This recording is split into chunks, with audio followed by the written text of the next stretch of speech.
I'm going to take you on a journey across Spain, but this isn't just a walk, it's a pilgrimage. So, what is a pilgrimage? It is more than just a long journey, it is a journey with purpose, a path taken for spiritual, personal, or emotional growth. The Camino Francés, part of the famous Camino de Santiago, is one of the most well known pilgrimages in the world. Traditionally walked for religious fulfillment, today people walk for all sorts of reasons: self-discovery, healing, adventure, or simply the physical challenge. On a pilgrimage, the journey itself is just as important, if not more so, than the destination. It strips away distractions and forces you to confront yourself, your thoughts, your past. Every step becomes a lesson, every struggle a metaphor.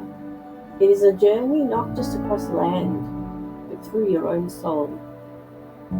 So if you dare, come with me on this journey, leaving Australia for the first time at the ripe old age of 42, nervous, anxious, drowning in doubt that I would even get to the end. I had weighed my pack, stripped it to bare minimum, everything I needed I could carry on my back. I had researched it all: the terrain, the best shoes, the best rain gear, the best walking poles. I had read it all, and yet in truth, I had no idea what I was stepping into. I resigned from my teaching job, having hit rock bottom with my mental health. On a whim, I decided to take this journey. But let's be honest, I was probably also trying to escape myself. I barely trained, a few hikes in my brand new shoes, never with the weight I'd be carrying daily on the Camino, so of course I was ready. The first day over the Pyrenees was breathtaking, but it was also brutal. Steep like climbing a ladder, one foot then another, blisters forming, burning. The weight of my pack unbearable. I thought I knew what I was getting into, but like so much in my life, I vastly underestimated the journey ahead. It wasn't just the wrong shoes though. However, after 150 kilometers, a trip to the podiatrist because I had 20 blisters, I did the unthinkable. I bought new ones.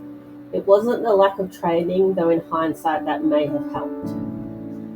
It was the ghosts of my past woven into every step that was the weight that slowed me down. I was carrying more than a pack. I was carrying myself. I had been given multiple diagnoses since the age of 17: depression, BPD, anxiety, Munchausen, schizophrenia, bipolar, and final one, DID. The feeling of never quite fitting in, always too much, never enough. I carried that weight long before I strapped on my pack. So I walked across a country that didn't know my name, on a road older than history, a road that had heard the cries of the lost. I sought silence, hoping it would fill the space where my voice used to be, hoping it would erase the scars of a system that saw my pain as drama, not survival. Many days my mood was solemn and slow, reflecting on my life. Many events I had gone through, some I should never have survived, others I brought on myself. Each morning, lacing up my boots, feeling the raw sting of the blisters, was a reminder of the wounds I was trying to ignore, of the pain we pretend we can outrun. But the Camino doesn't let you pretend. You can't outrun your past.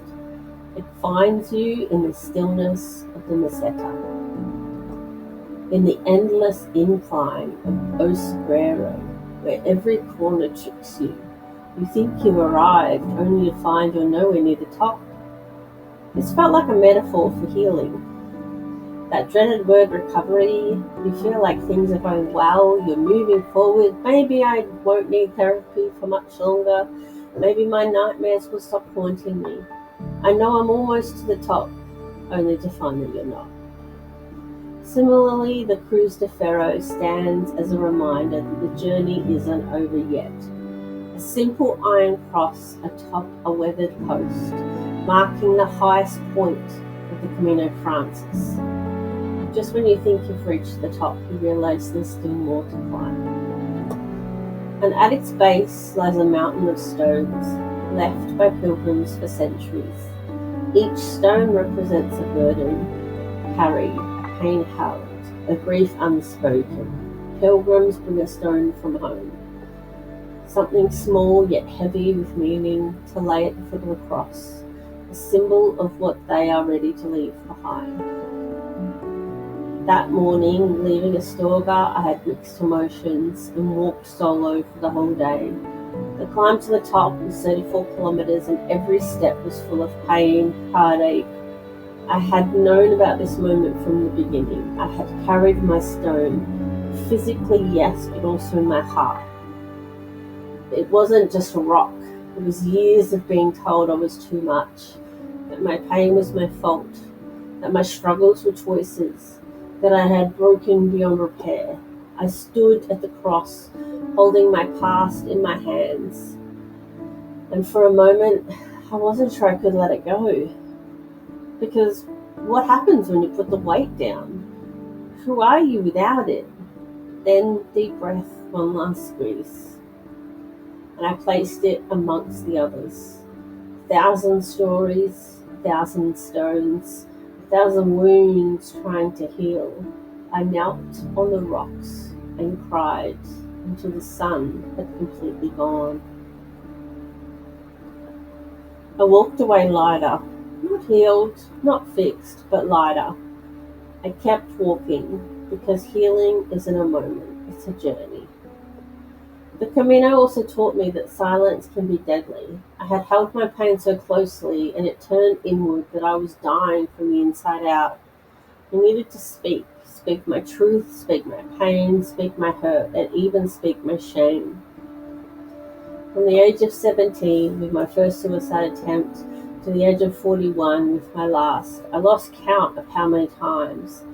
And here's the truth no one wanted to hear. I never wanted to die. I just wanted the pain to stop. Statistics show that people diagnosed with personality disorder or complex trauma are 70% more likely to attempt suicide, and of those, more than once, and 10% of those will not survive.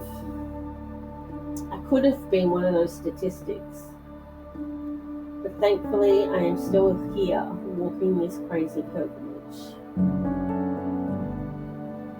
And now, after climbing so high, I had to face the descent coming down the mountain. I felt like a mountain goat, hopping from rock to rock, knees screaming with every step, but my pack felt as light as a feather. After 48 exhausting kilometers, I finally arrived in Molinasica, where I was greeted by a kind gentleman and one very, very hot shower. But that hot water didn't just soothe my aching muscles. It washed over me like a baptism. It wasn't just the dirt and sweat of the day that drained away, but something deeper. The weight I had carried to the Cruz de Ferro, the pain I had placed among the stones, the grief I had finally let myself feel. It all seemed to swirl down the drain.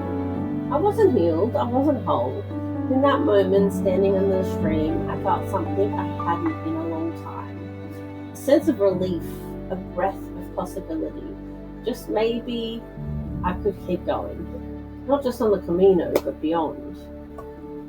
It's true what they say. The Camino gets under your skin and never leaves you. The people you meet, whether for an hour or for a day, become part of your story. We shared our burdens, sometimes with words, sometimes just by walking side by side. Some days were blistering hot, where all you wanted was a patch of shade and a cold drink. Other days, the rain was relentless, filling our shoes with pools of water. But if you had someone walking with you, it didn't matter, not really. The camaraderie among pilgrims was unlike anything I'd ever experienced. And when I looked at my life back in Melbourne, I was struck by how small my circle was, by how much I kept even those closest to me at a distance, afraid to let them truly see me. On returning home, I decided that teaching was not for me at the moment and moved into a lived experience role. where I could have conversations, bring a little hope for better days, and sit with those who don't have words yet, who are on their own pilgrimage of discovering the beautiful parts of themselves they had lost long ago. I started sharing about a world where suicide isn't hidden behind statistics, but spoken openly in classrooms and without shame, in workplaces where mental health days are as valid as sick days, where struggling isn't seen as failure. In our communities where we ask, "Are you okay?" and mean it, or even dare to ask, "Are you having thoughts of suicide?" Because silence waters the seed. Asking doesn't plant it. It only turns the soil, loosens the earth where pain has been buried deep, so light can reach in, so breath can move through it, so something new, something hopeful might grow. If we don't tend to the roots of our pain, it will overtake us. And if we don't make space for others to unearth theirs, we will lose them to become just another statistic. On the Camino, every step forward was a choice to keep going, even when I doubted I could, and somehow, step by step, I did. I walked all the way to Santiago, stood before the cathedral, and held my Compostela in my hands, a certificate of a journey I once thought impossible. Proof that I had made it, not unscathed, not unchanged, but I had made it. So as we end this part of my pilgrimage, and you stand in your own, I ask you this: what direction will you choose, and who will you invite to walk beside you? Because healing is not a destination, it is a road we walk step by step. Will you keep carrying what weighs you down, or will you lay it down and move forward? Will you walk in silence, or will you share your story and let others share theirs? The road is waiting. The next step is yours.